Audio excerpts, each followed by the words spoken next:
إن الحمد لله وكفى والصلاة والسلام على من لا نبي بعد. أما بعد فأعوذ بالله من الشيطان الرجيم. قال الله تبارك وتعالى: وأقيموا الصلاة وآتوا الزكاة واركعوا مع الراكعين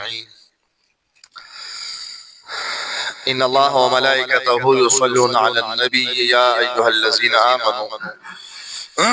صلوا عليه وسلموا تسليما. اللهم صل على محمد وعلى آل محمد كما صليت على إبراهيم وعلى آل إبراهيم وبارك على محمد وعلى آل محمد كما باركت على إبراهيم وعلى آل إبراهيم إنك حميد مجيد. تیرہ جمعہ کی د مانزه سره متعلق د سواجباتو د منځ او د مسنون طریقو اجمالا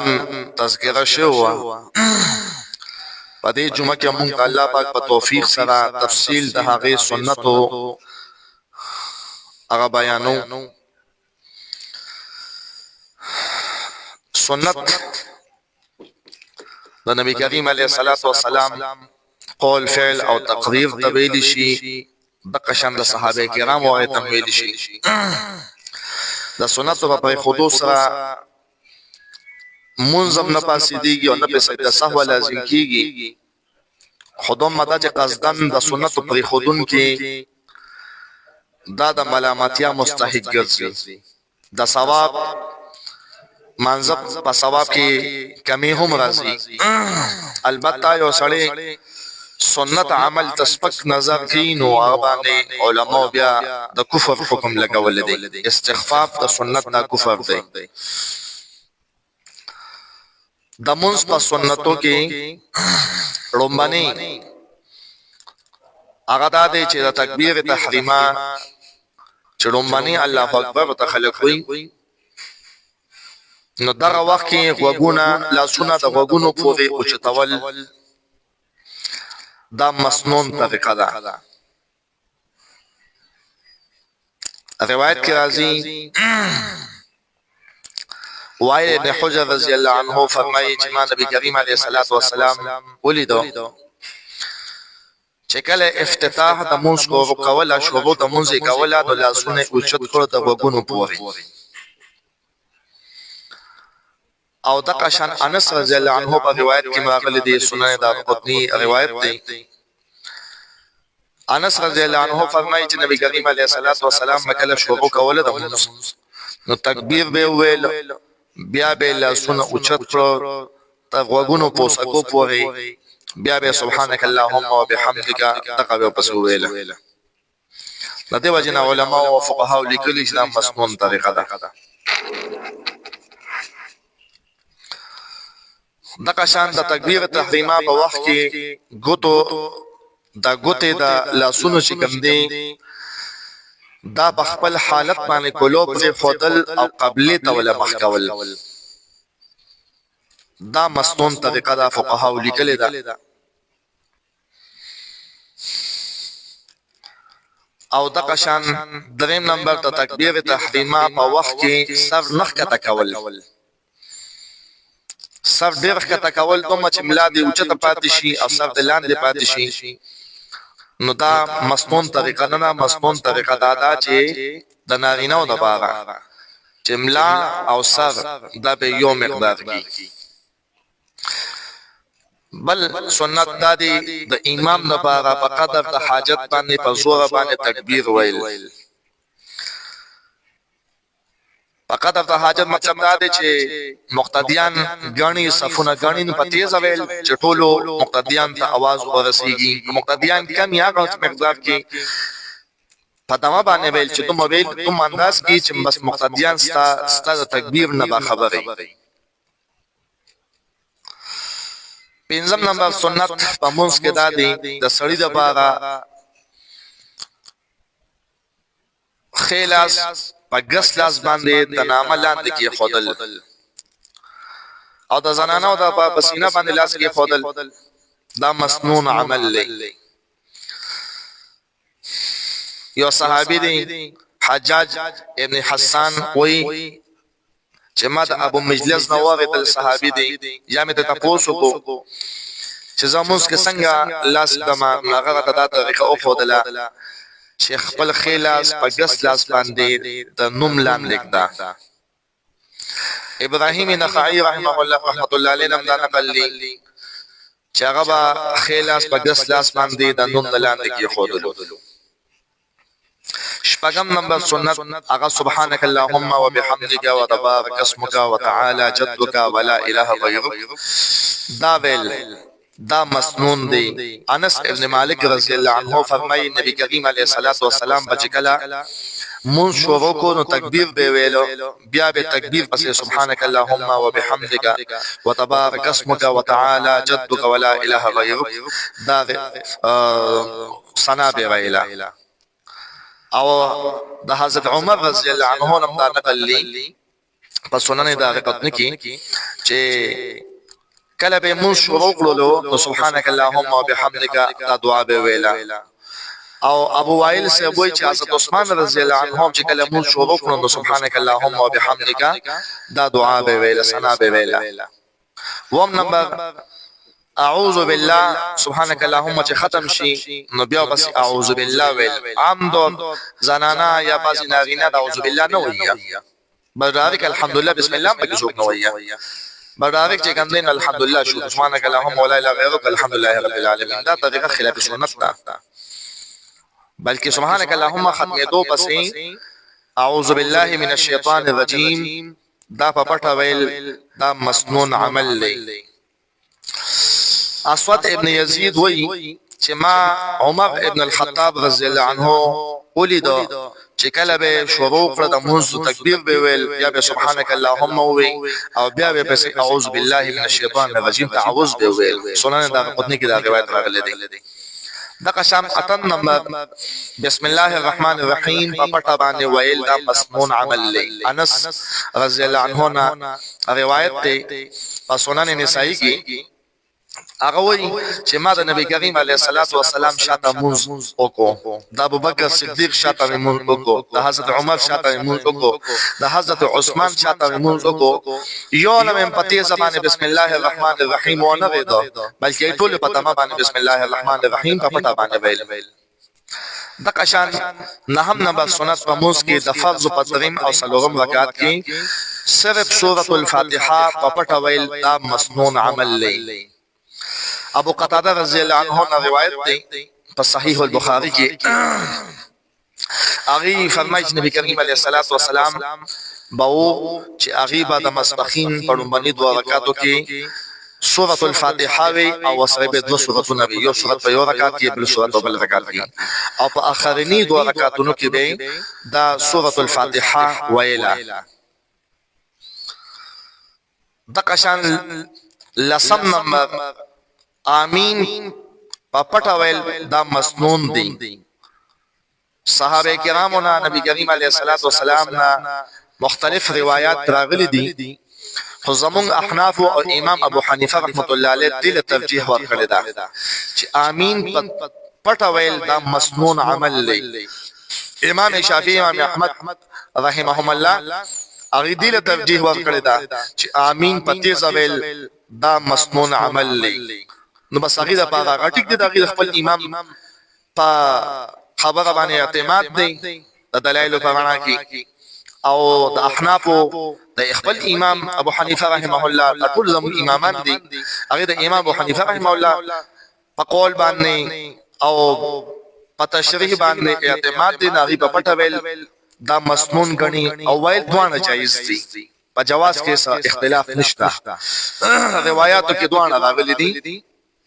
لکه وائل ابن حجر رضی الله عنه وی چې نبی کریم علیه الصلاۃ والسلام مونږ ته منځ کو او چې کله غیر المغضوب علیهم ولا الضالین هغه اولستلو نو پسې ویل چې امین واخفى بها صوته او आवाज به پټ کو یعنی په پټه باندې وي د قشان مستدرک د حاکم کې دا روایت راغلی د ای کې د یخفض بها صوته راغلی. ابراهیم نخعی لوی تابعی دی هغه 15 سونه داسې دي چې امام مباغي باندې اخفاء یعنی پټوالی کوي. یو اعوذ بالله ویلی، سبحانك اللهم ویلی، بسم الله الرحمن الرحیم ویلی، او دغه شان امین ویلی، او ربنا لك الحمد ویلی. نو امین په پټه ویل دا مسنون عمل دی. یو لسم نمبر سنت چې منځ کې یو کس کو زنانه دا او نارینه دی د ښکته کېدو او د پورته کېدو په وخت کې تکبیر ویل، تکبیر انتقالات چې ورته ویل شي. موږ چې راپاسو تکبیر وایو، د سجدې نه سجدې راځي زو تکبیر وایو، الله اکبر وایو. دا مسنون عمل دی. عبد الله بن مسعود رضی الله عنه فرمایي سنن ترمذی کی روایت ده چې نبی کریم علیه الصلاۃ والسلام په هر ټټېدو وخت او پاسېدو وخت په موږ کې او د شان د قیام او قعود کې دا به تکبیر ویلو، او ابو بکر صدیق سره هم د شان تکبیر ویلو، حضرت عمر هم تکبیر ویلو. او د شان د ابو هريره رضی الله عنه نو روایت ده چې نبی کریم علیه الصلاۃ والسلام به کله موږ راکولو نو تکبیر به ویل په هر ټټېدو وخت او پاسېدو وخت. ابو هريره صاحب چې کنده موږ به د خلق لور کولو نو چې پاسې دوم به تکبیر الله اکبر او چې حکته به توم به الله اکبر چې کله موږ کو او راوړې د قوم ته نو ته فرمایل چې تاسو ته د رسول الله علیه الصلاۃ والسلام په شان موږ کو تک شان نبی علیه السلام قولو. دولسم نمبر د رکوع په حالت کې پلاسون باندې څنګهونه نیول او ملا او صف برابر دا نیغول چې سر او ملا نیغي یو بل سپسید کی دا مسنون عمل دی. مصعب بن سعد صحابی دی د خپل پلاو سټ ته ولاړو موز می کولو نو ما د لاسونه دوانه د تلیم یو بل سره یو ځای کړل او بیا می د دوانو پاندو ترمیان سکی خودل په پاندو په میاس کې مې کې خودل نو زه پلاو د دې نه منې کړم او راته ویل چې موږ هم د نبی کریم علیه الصلاۃ والسلام مخکې چې کوم دې داسې کولو نو بیا موږ منې کړی شو، موږ ته حکم وشو چې تاسو چې موږ د خپل لاسونه دا په پاندو باندې نو لاسونه په پاندو باندې پاندې نیول په لاسونه باندې او سر او ملا نیول برابر سید کې ساتل دا مسنون عمل دی. د لسم نمبر په رکوع او سجده کې درې ځله تسبیحات سبحان ربي العظیم او سبحان ربي الاعلى ویل دا مسنون عمل دی. ابو بکر رضی الله عنه فرمایي چې نبی کریم علیه الصلاۃ والسلام په رکوع کې سبحان ربي العظیم درې ځله ویل او په سجده کې به سبحان ربي الاعلى درې ځله ویل. ثالثم نمبر سنت په منځ کې د امام د پاره سمع الله لمن حمده دا ویل او د مقتدی د پاره ربنا لك الحمد ویل دا مسنون عمل دی. او جو سړی ځل مسکین بیا په دوانه وایي سمع الله لمن حمده به وایي ربنا لك الحمد دا به هم وایي. ابو هريره رضی الله عنه فرمایي چې نبی کریم علیه الصلاۃ والسلام او فرمایل چې کله امام سمع الله لمن حمده وایي تاسو ربنا لك الحمد وایي او دغه وخت کې چې د چا د قول د ملائکه د قول سره ملائکم دغه وخت کې د الفاظ وی نو چا چې د ملائکه سره موافقت راغی په دې الفاظو کې نو غفر له ما تقدم من ذنبه مخکنی ګناهونه وته الله پاک ټول معاف کړي. او بل روایت کې صحیح المسلم کې راغلی دي چې کله سمع الله لمن حمده امام اویا نو تاسو ربنا لك الحمد وایي. پینځلسم دا سجدي په وخت کې پزماکه اول زنګونان کې خودل پاندې کې خودل بیا لاسونه کې خودل دا مسنون عمل دی. وائل ابن حجر رضی الله عنه په ترمذی سنن ترمذی کې روایت دی هغه چې نبی کریم علیه الصلاۃ والسلام می ولیدو چې کله به سجده کوله نو به خپل زنګونان مبارک پاندې مبارک به لاسونه مخ کې اوله کولې او چې کله به پاسې دو نو لاسونه به ډوم باندې او چتاول زنګونان به غستو او چتاول تدې وای دا مسنون عمل لې. شپاړسم نمبر سنت په جلسه او قاعده کې د سړی لپاره ګس اخفا غوړول او پرې کې ناستل او خیخ په دا او درول په داسې اندازه باندې په داسې طریقه باندې چې دا کنجې د قبله سره تراشي چې کنجې قبله تراشي. په دې کې عموما خلق دا مسنون عمل ډیر زیات په دې کې کمه کوتاهي کیږي. عموما الکان چې چاته عذر نه اغیم دا چل کی چې یو خبرامات کې بل خبرامات کې د پاسه کینې په دا خلاف سنت عمل لې. یا څوک دسیو کی چې دا کنج رامات نه کی قبل سرتا او د قشخفا دا کنج شاته بوزي دام خلاف سنت عمل لې. مسنون عمل دا دی چې د سړی لپاره چې ګس خفا رامات کی او خیخ په دا بل چکی او کنج بوله قبله ته راتو دا صحیح طریقه دا مسنون عمل لې. عموما پدې کې غلطي کیږي الکانی موس طریقه په وخت باندې غلطه یاد کی بیا دوم عادت شي چې هغه بیا خپل رحمتینو خوږيږي یا عادت د وجه نه کوم دی نه رحمتي. د دې وجه کې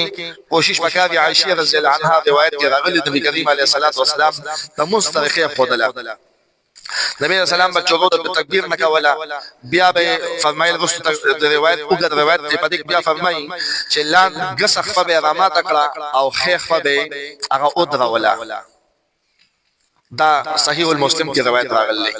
عبد الله بن عمر رضی الله عنه فرمایله چې د سنت د مون سنتو کې دا دی چې خیخ په د او درول شي او د دې کنج چې کوم دی دا د قبله ته مخامخ کړی شو د صحابه باندې ناس ته وکړي شي. سنن نسائی کې دا روایت راغلی دی. دا شنو صحابه کرام دوایل ابن حجر رضی الله عنه ابو حمید سعیدی رضی الله عنه د ټول روایت کوم د صحیح البخاری او د قشان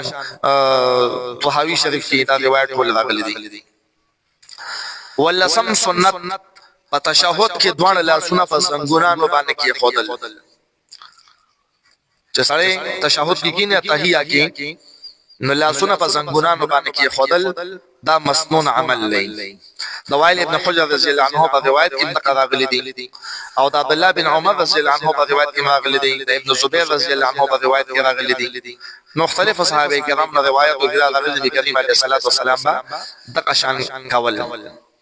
په تشهود کې د اشهد ان لا اله الا الله په وخت کې د شهادت غوته باندې اشاره کول دا مسنون عمل لې. په ګڼو روایتو کې راغلي په یو روایت کې دا راغلي چې دا په شیطان باندې لکه لنیزي گزار دی دومره شیطان خپکی په دې باندې چې اشهد ان لا اله الا الله سره کو توشته کی نو په دې باندې شیطان دې خپکیږي. تاسو دې یو روایت مفهوم دی چې لکه شیطان په نيزه باندې شو کوي دا سې خپکیږي شیطان. او طریقه علماء مختلف خودل دي. بیا یو روایت کې راغلي نبی کریم علیه الصلاۃ والسلام په دغه تشهود په اشهد ان لا اله الا الله په اشاره کې هغه د ګوتینا 53 سره به اشاره کوي. 53 دا چې کوم نو د عقد الانامل سره تعلق ساتي په خوا د سوداګر په خواني سوداګر چې کوم نو سم کراچي په منډو کې دا حساب کتاب کې په ګوتو باندې زرګونو لکونو حسابونه کوي. ناشهد ان لا اله الا الله دغه ګوته داسې جوړيږي په داسې انداز کې دا د سوداګرو د 53 انسان جوړيږي. دا د تطریق باندې سوي مستقل په علماء کتابونه لیکلي دي د علم الاعداد په کتب باندې د اعداد او حساب کول څنګه دي. مختلف کتابونه په علماء لیکلي باقي تصویر وسه جوړ کړی دي چې 1 2 3 نه شروع کړی دي 1 لک په 2 لک په 3 لک سم مجال شمار دي نو په کتب باندې شمار دي. عام طور د فقهاو چې لیکلي دي هغه د حلقه بدلاس نه جوړه کی حلقه بدلاس نه داسې جوړه شي چې څنګه تاسو خو داتي چې لومبه بلاس تسیا او اشهد ان لا اله الا الله چې نو حلقه به جوړه کی دا طریقو ته علامات کې دسي او دا مسواک کوتا او کټه کوتا دا به یوځي کی دسي دا دوه دسي یوځي دا دوه کوته علامات کې دا به یوځي کی اشهد ان لا اله لا اله باندې موجود شي او الا الله با حقیقت شي خو مکمل ختمه بلا اسنا د لسونه بیا د قشن په دې حالت باندې مکمل غوته حقیقت کول دا چې کوم دې ټیک نه دي او مکمل اوچته ساتل دا ټیک نه دي په روایت کې کوم راغلي اشاره غلي اشاره وې د اسلام سوچت کی او چې حقیقت کینه د اشاره مفهوم بیا ټیک نه دي د دې وجه معمولی حقیقت کول مکمل غوصول نه دي پکې معمولی د اوچته ساتل پکې چې مکمل پرینوزي دا طریقه دا مسنون طریقه دا او دا سلام په دې دا حالت ساتل پکاري اشهد ان لا اله الا الله اشهد ان لا اله الا الله په دې طریقې باندې دا مسنون عمل لې نو دا تقریبا اتلس مسنون عمل لې الله جل شانه دې سونه موضوعنا د سنت طریقو مطابق کی او الله جل شانه دې نبی کریم علیه الصلاۃ والسلام په سنت باندې د زندګۍ په هر موړ کې موږ توفیق نصیب کی واخر دعوانا ان الحمد لله رب العالمین